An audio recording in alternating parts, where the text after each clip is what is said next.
mae hynna'n nuts. Ti'n rili meddwl bod Cymru'n well off ar ben unan? Sa'n syni, 33%. Y Tories? Mae'n just ex-Tories a UKIP. Na, just gael i orffen. Sodom? Yeah, exactly.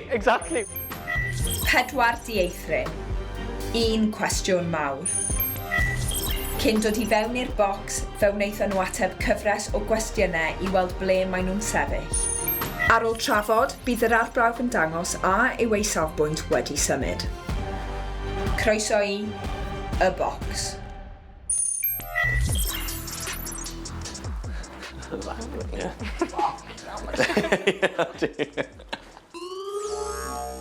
Aw. Rydych chi wedi cael eich dewis oherwydd eich safbwyntiau ar y Senedd. Heddiw byddwch yn trafod. Dylai'r Senedd gael ei ddiddymu. Cyn dod i fewn, fe wnaethoch chi ateb cyfres o gwestiynau. Po uchaf eich sgôr, y mwyaf rydych chi'n credu y ddylai'r Senedd gael ei ddiddymu. Mae'r bocs wedi dadansoddi eich atebion ac mae'r canlyniadau i fewn. Beth am i ni ddadansoddi y canlyniadau gyda'n gilydd? A ddylai'r Senedd cael ei ddiddymu? Sean, neutral, 45%.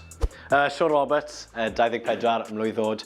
Mae'r Senedd yn un lletwyth i fi. Fi ddim yn siŵr os ni'n cael y gorau mas o'r Senedd yn amlwg.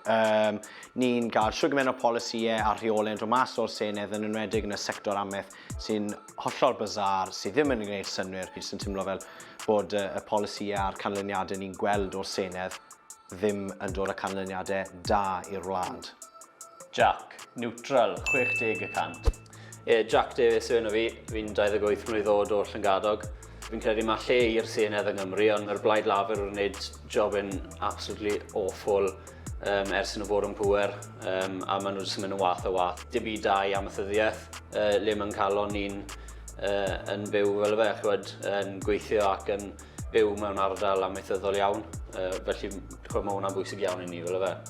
Katie, anghytuno yn gryf 16%. Katie Phillips ydw i, dwi'n 26 mlwydd oed yn dod o Ferthyr Tydfil. Dwi'n anghytuno bod ni angen cael llafur mas, ond dwi'n credu mae cael y Senedd yn angenreidiol i flaenoriaethu diddordebau o bobl Cymru. Meilir anghytuno yn gryf 12%. Meilir dwi'n 22 oed o Sir Fôn. Dwi'n meddwl dylia y Senedd gael mwy o bwera tan da ni'n gael annibyniaeth. Da ni heb byth gael blaid fel Plaid Cymru sy'n mynd i roi Cymru ar y brig o'r Senedd, i fewn i'r Senedd. So, i fod yn hollol onest, dwi'n meddwl bod ni wedi medru gweld be mae'r Senedd wedi wneud yn iawn eto. Yn ôl Paul diweddar, dim ond ychydig dros 33% o bobl yng Nghymru sy'n credu bod datganoli wedi bod yn beth da. Fi jyst ffili meddwl unrhyw benefit ni wedi cael o gael y Senedd. O gwbl. I can't think of anything. Ti'n gallu gweud, oh yeah, great, ni wedi cael y Senedd. Great, mae'n rhywbeth da i Gymru, mae'n lovely tourist attraction, it's a lovely, beautiful building and all that. Ond fel, sa'n syni, 33%. Probably 33% o'r bobl yna yw pobl llafur i gyd, because they just love llafur. So hyn o donci yn gwisgo coch yn gweud bod e'n mynd am yr etholiad nawr y mis Mai, bydden nhw'n fot amdano fe.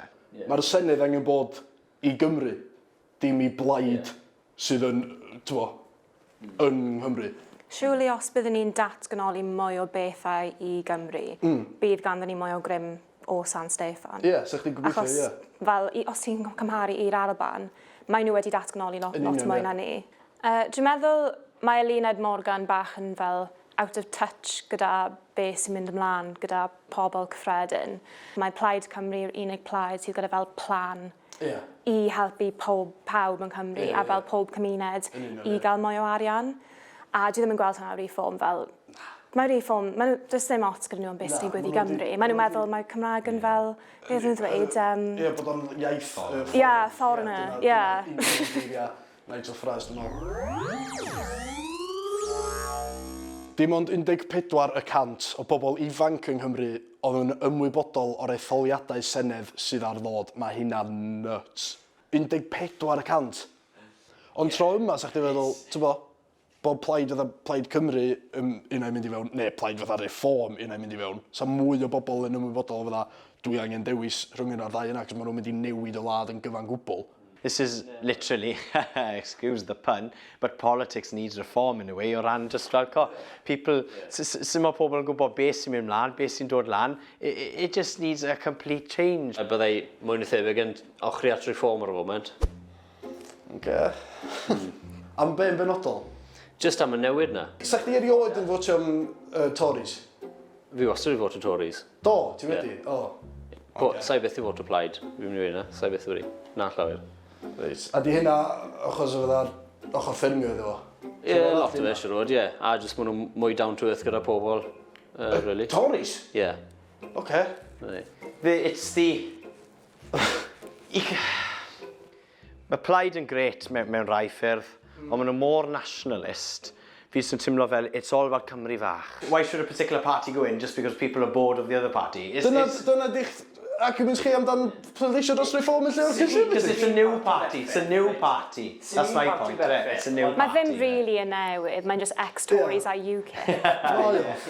Mae'n conglomeration o ddau beth. Sy'n mi'n partyn yn berffaith, sy'n pwynt gweud na, ond nhw'r best of the bad bunch ar y foment. Maen nhw yn. Mae cefnogaeth i annibyniaeth Cymru tua 30% erbyn hyn, cynnydd sylweddol o tua 10-20% ddegawd yn ôl. Reit da. Well bod o'n cynnydd un o mwy. Ydy, ond ti'n rili meddwl bod Cymru'n well off ar ben unen?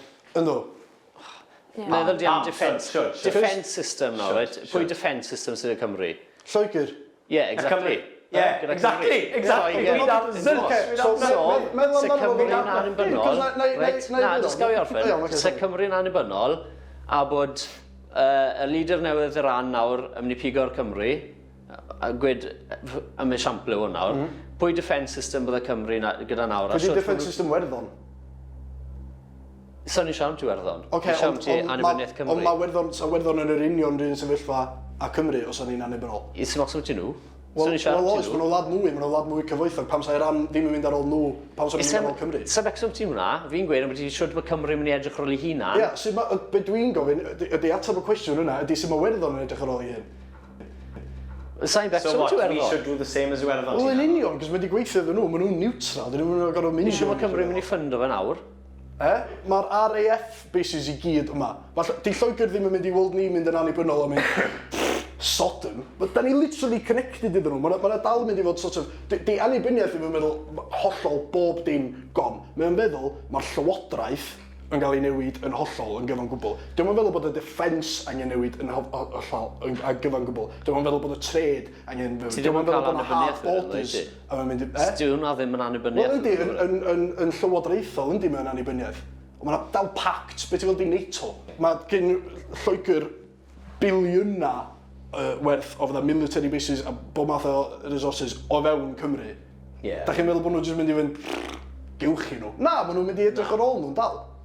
Yeah, they're going to go fine. If you want to go on your own, we'll have what's ours back. Diolch yn fawr. Dyn nhw'n mynd i godi nhw i fyny o'r llawr a mynd â nhw. So ti'n gwybod? You honestly don't know. They could just go... Yeah, yn union, you sort yourselves out this back, you wanted this. Diolch yn neud sens i fynd, na, ffwcio nhw. Da ni literally attached iddyn nhw. Maen nhw'n mynd i ddal edrych ar ôl ni. Fi sy'n poeni ble mae methyddiaeth yn ystod hwn.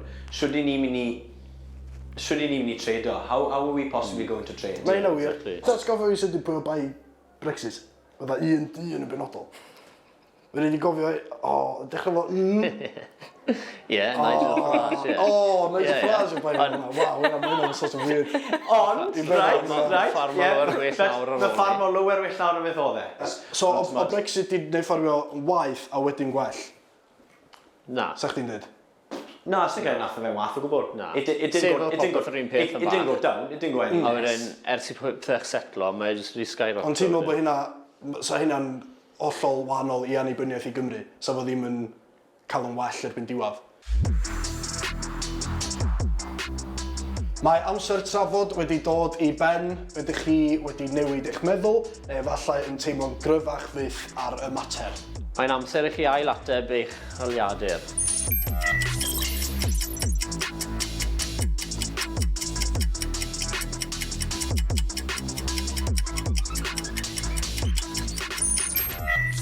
Ddylai'r Senedd cael ei ddiddymu. Siôn Cynt, neutral 45%. Siôn Nawr, neutral 51%. Ar hyn o bryd, fi jyst ddim yn gweld y benefit o beth yw'r Senedd, ond hefyd fi'n deall y pwysigrwydd o gael e fel rwle i wlad, fi ddim yn, sa'n gweud naill ffordd neu llall, really. Mae'n tuff. Fi ddim yn teimlo fel bod ni'n cael y defnydd iawn ohono fe. Ni wedi sôn trwy'r whole thing, really.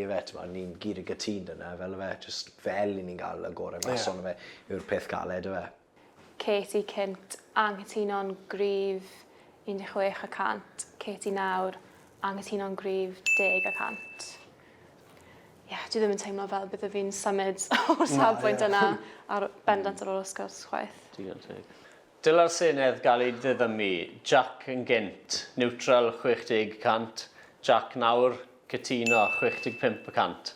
Fi'n credu fi still bach ar y ffens, fel fe. Ochri mwy at bod dylse fe cael ei ddiddymu, ond fel wedi sy'n gynt, mae gyd lawr i fel pwy sy'n pwy plaid sy'n ennill a mae lawr i sy'n Steffan fyd. Mae lot o bethau chi'n dod mewn o fe. Meilir Cynt, anghytuno'n gryf 12%, Meilir Nawr, anghytuno'n gryf 14%. Dwi'n hynna sioct, ond dwi'n meddwl bod o basic fi fel o'r un beth. Ti still yn left wing. Di'r woke mob ddim yn dod yn ôl fi. Dwi ddim yn hyn hyn.